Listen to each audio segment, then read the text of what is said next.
3 marks question part 1 का part 2, मतलब 3 marks वाले क्वेश्चन की जो सीरीज़ हमने चालू की थी उसका सेकंड पार्ट है इस वीडियो में। कौन सा है? The rise of nationalism in Europe. ठीक है, तो क्वेश्चन है हमारा, identify Napoleon telling the part played by him in the France. तो फ्रांस के अंदर इम्पोर्टेंस ऑफ नेपोलियन, ठीक है, मतलब इनडायरेक्टली हमें ये पूछ रहा है कि नेपोलियन ने क्या क्या किया फ्रांस में। ठीक है, तो देखो, वो एक फ्रांस के जनरल बने, ठीक है, उन्होंने बहुत सारी बैटल्स जीती, ठीक है, किसके लिए? रेवोल्यूशनरी ऑफ फ्रांस के लिए, फ्रांस के रेवोल्यूशन के लिए। And raised his Nations Prestige, अपने नेशन को उन्होंने दिखाया। ठीक है, मतलब जो भी हम कह सकते हैं कि लोगों के अंदर जो नेशन की जो भावनाएं आई थी वो इन्हीं द्वारा आई गई थी। ठीक है, in many parts of Europe, जैसे डच के अंदर, ठीक है, स्विट्ज़रलैंड के अंदर, इटली के अंदर, जर्मनी के अंदर, जो ये रिपब्लिक का जो आया था ना आइडिया, वो इन्हीं की वजह से आया था। ही सिंप्लीफाइड एडमिनिस्ट्रेटिव डिवीजन, ठीक है, उन्होंने फ्यूडल सिस्टम को अबॉलिश किया और पीजेंट्स को फ्री किया सर्फडम से, और मिनरल ड्यूज थे, जो मिनरल ड्यूटीज़ थे। ठीक है, उन्होंने अपना एक नेपोलियनिक कोड भी बनाया। ठीक है, कोड, ठीक है, comment it down what was the code.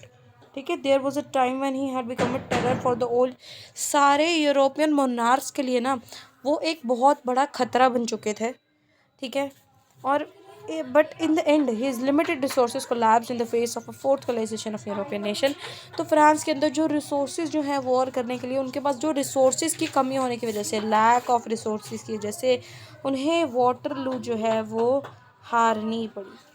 ठीक है, he was defeated in the battle of Waterloo 1815 के अंदर जो वाटरलू हुई थी। ठीक है, and was sent in a prisoner to spend his last days at the small island जो था हमारा एस्टी हेलेना का। ठीक है, वहाँ पर उन्हें प्रिजन के अंदर भेज दिया गया था, और 1821 के अंदर देखो 6 साल वो प्रिजन में रहे, और 6 साल के बाद 1821 के अंदर वो मर गए। ठीक है, next question says that how did nationalism and idea of nation states emerged. तो नेशनलिज्म और नेशन स्टेट्स का आइडिया कैसे एमर्ज हुआ था, इस चीज़ को एक्सप्लेन करना है। The nationalism and the idea of nation states emerged among the culturally diverse and regional social groups of European content के अंदर रीजनली कल्चरली ये आइडिया एमर्ज्ड हुआ था। ठीक है, with the formation of European society, industrialisation की वजह से, और जो न्यू मिडिल क्लास एमर्ज हो रही थी उसकी वजह से, ठीक है, ये सब उन्हें सहना पड़ा। ठीक है, वर्किंग क्लास की पॉपुलेशन बढ़ गई थी, बिजनेसमैन आ गए थे, प्रोफेशनल्स एकदम आ गए थे। ठीक है, इमर्ज हुई थी जो नेशन स्टेट। द एजुकेटेड और लाइबरल पॉपुलेशन जो थी मिडिल क्लास के अंदर, उन्होंने ये यूनिटी के बारे में सोचा था। ठीक है, उन्होंने दिमाग में आया था कि what is unity and how do we suffer from it. ठीक है, कंपैरेटिवली देखें तो यूरोपियन सोसाइटी सेक्शन में बट गई थी। ठीक है, फिर उन्होंने नेशनलिज्म के बारे में सोचा, और फिर इमर्जेंस जो आइडिया आया नेशन स्टेट का वो तब इमर्ज हुआ। ठीक है, आइडिया तो जो था। नेक्स्ट है हमारे पास, विच 3 इश्यूज़ वर विजुअलाइज्ड बाय फ्रेडरिक सोरू के बाद कौन से इश्यूज़ थे। तो पहला जो है जो उन्होंने प्रिंट बनाई थी वो यूरोप और अमेरिका के जो एजेस, हर सोशल क्लास के बंदे जो है वो एक लॉन्ग ट्रेन में, एक लॉन्ग चेन की तरह इमर्ज हो रखे थे। They are offering homage to the statue. ठीक है, होमेज ऑफर करे थे, जो कि लाइबर्टी का स्टैचू तो था हमारा। ठीक है, ये होगी गलती से, इसको डिलीट कर देना। His second vision named utopian vision, the people of the world are grouped as distinct. ठीक है, सेकंड विजन था उनका वो यूटोपियन विजन तो था। ठीक है, एक डिस्टिंक्ट नेशन में बन गया था, और उन्होंने फ्लैग्स और नेशनल कस्टम के द्वारा अपनी यूनाइटी को डिस्क्राइब किया था। अर्थ पे जो हमारा फोरग्राउंड है वो इमेज बता रही है कि जो शेटर्ड हो गए हैं सिम्बल्स एक्चुअलिस्ट के, वो दिख रहे हैं, और इनकी वर्क ने हमें उनकी जो ड्रीम थी डेमोक्रेटिक और सोशल रिपब्लिक्स की, उसे जो है उन्होंने हमें बताया है। नेक्स्ट है, can you explain the factors responsible for the economic hardship faced by European people.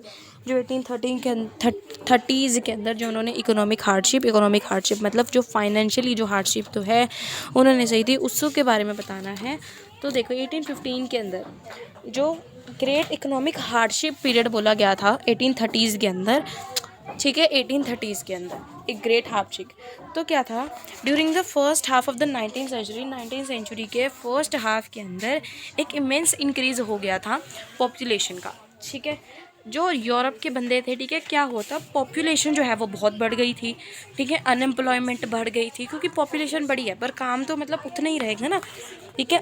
Unemployment बढ़ गई थी, वर्कर्स इंक्रीज हो गए थे and the demands was very low less, ठीक है। Due to with the supply of workers हमें बहुत चाहिए थे पर इमेंस इंक्रीज आ गए थे, ठीक है। प्रॉब्लम ऑफ अनएम्प्लॉयमेंट फेस की गई थी यूरोपियंस के द्वारा। छोटे छोटे जो प्रोड्यूसर्स हैं, जो मैन्युफैक्चरिंग है, उन्होंने सबसे ज़्यादा कंपटीशन जो उन्होंने चीप मशीन्स और प्रोडक्ट्स के साथ जो उन्होंने कंपटीशन किया। In the region of the Europe when aristocracy still enjoy power, peasants struggle under the burden of the feudal system के ऊपर हर पीजेंट को बहुत सारा सफ़र करना पड़ा, ठीक। नेक्स्ट क्वेश्चन है, Napoleon had destroyed democracy in France. Napoleon ने फ्रांस के अंदर डेमोक्रेसी को डिस्ट्रॉय किया, but in the administrative field के अंदर he had incorporated revolution in principles, और इस स्टेटमेंट को जस्टिफाई करते हुए बताना है।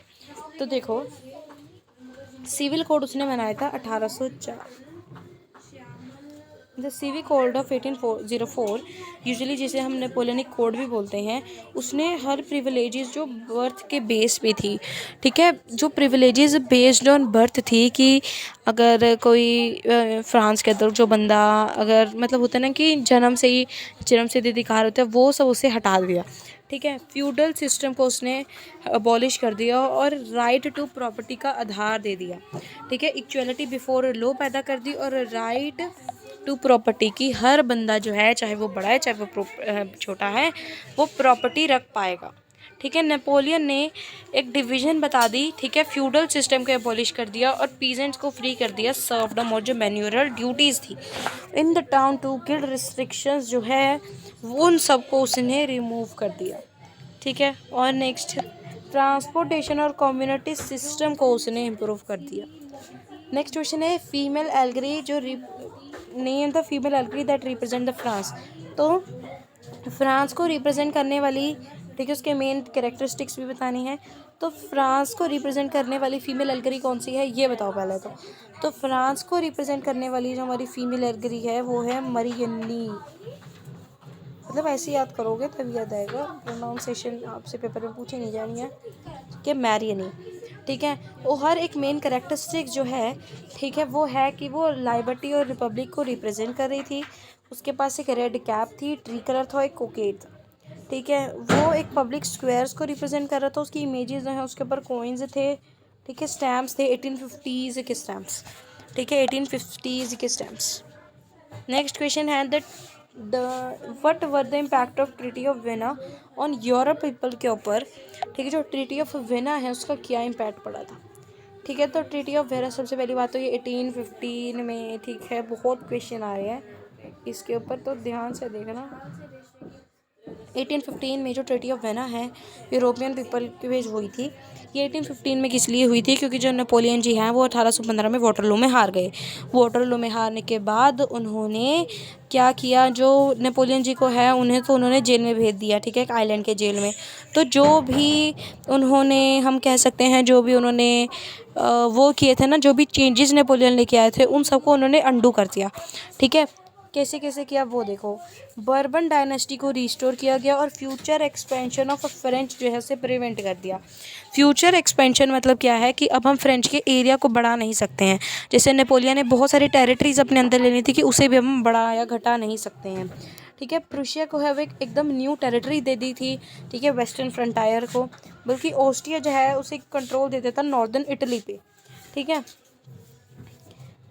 इन द ईस्ट रशिया के अंदर जो पोलैंड का पार्ट है वो दे दिया गया था, ठीक है, सैक्सनी के पोर्शन में।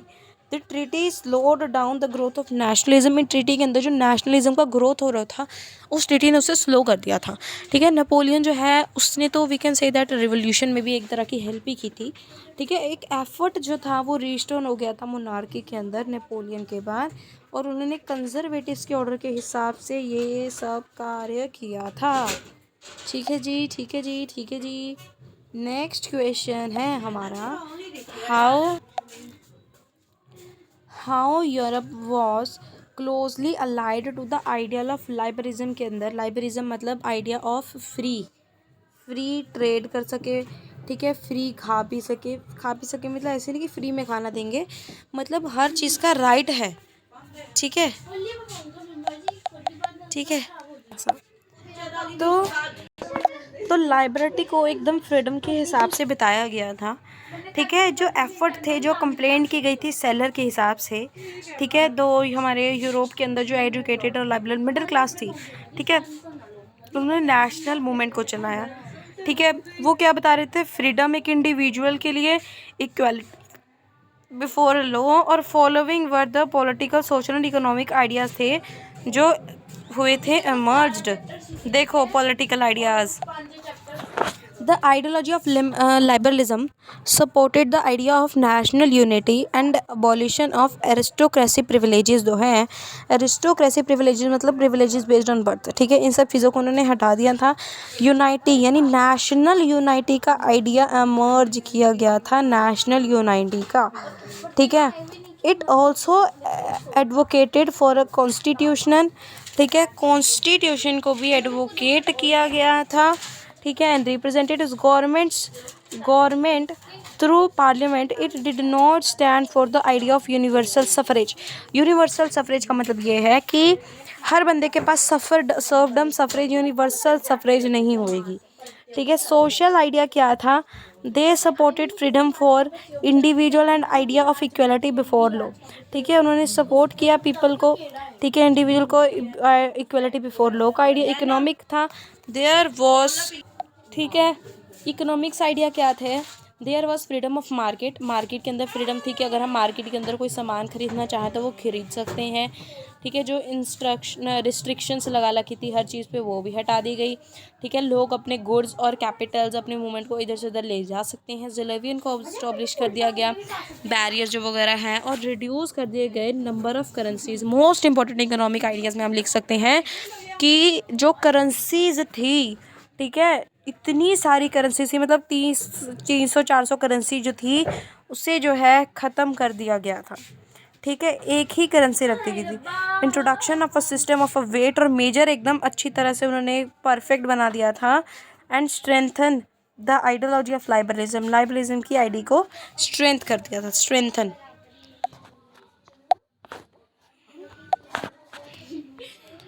नेक्स्ट है justify the statement with suitable example। nationalism aligned with the imperialism led Europe to disaster in 1914 में जो डिज़ास्टर एक हिसाब से आ गया था उस हिसाब से देखे तो by the last quarter of the 19th century के अंदर जो हमारा लास्ट क्वार्टर था, no longer retained its idealistic liberal democratic sentiments of the first half of the century but became a narrow creed with limited ends के साथ, ठीक है। Nationalism aligned with imperialism, ठीक है। यूरोप के अंदर डिजास्टर आया था 1914 में, but many countries in the world which were colonised were in bad shape. जो कंट्रीज कॉलोनाइज्ड हुई थी वो एक बैड शेप में थी। During the period and intense rivalry among जो यूरोपियन पावर के अंदर इमर्ज हो गई थी ट्रेड और कॉलोनीज को लेके, ठीक है, वो मिलिट्री माइट, ठीक है, this led to the series of wars, ठीक है, रीजन्स के अंदर, और final the first world war उसी से इमर्ज्ड हुई थी। नेक्स्ट है ये जो क्वेश्चन है, इसके बाद से हम अगले क्वेश्चन करेंगे नेक्स्ट वीडियो में, 3 मार्क्स वाले क्वेश्चंस, ठीक है।